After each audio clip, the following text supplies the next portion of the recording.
Now, if you go back to 1998, which is when the first SNMP v3 RFC was released, people had been using version 1 and version 2 in an insecure way. So SNMP3 really did tighten and lock that down. Okay, so how does this hang together? Well, we start with the first of the two security models, which is user-based security. And this is who are you? We have a user here lab and we have authentication keys. And then we have the view-based access control. And what this is doing is defining a group of users and then saying where in the tree they can view the MIBs and the OIDs.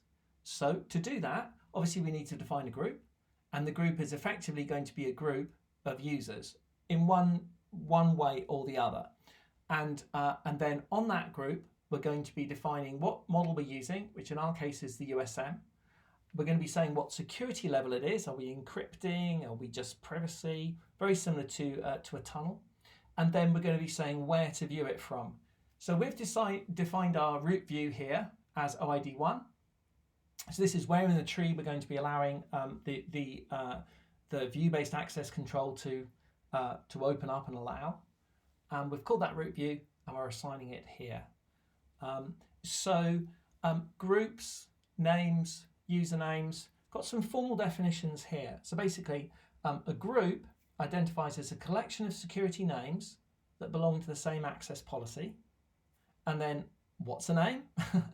Well, for version 3 packets using USM, the security name is the same as the username, because this version 3 will actually fully incorporate version 1 and version 2. So it's really, really fully featured.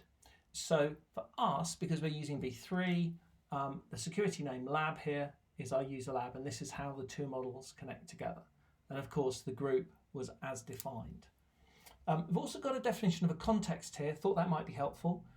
A context identifies a collection of information accessible for an SNMP entity. So really, context actually means context. It's, what are we looking at? We're using a default context here, but you can actually define different groups of information that you want to be looking at.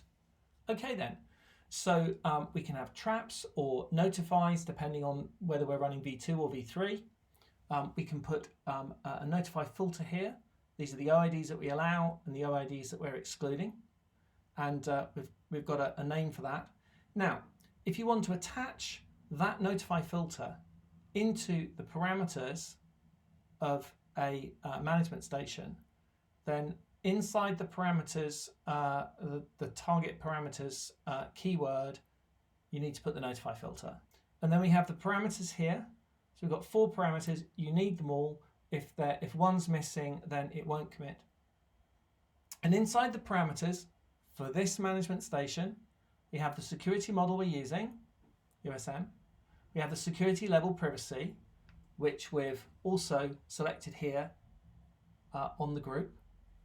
We've got the processing model v3, which is what we're using, and then we've got the security name lab.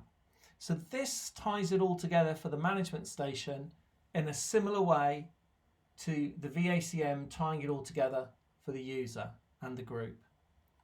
And then we have a tag list here, and the tag list, this management station is part of tag list all NMS, and that can be applied to the notify traps. What we can do here basically is have different tag lists with different network management stations. So that's how it all hangs together. It's complex, but provides great security.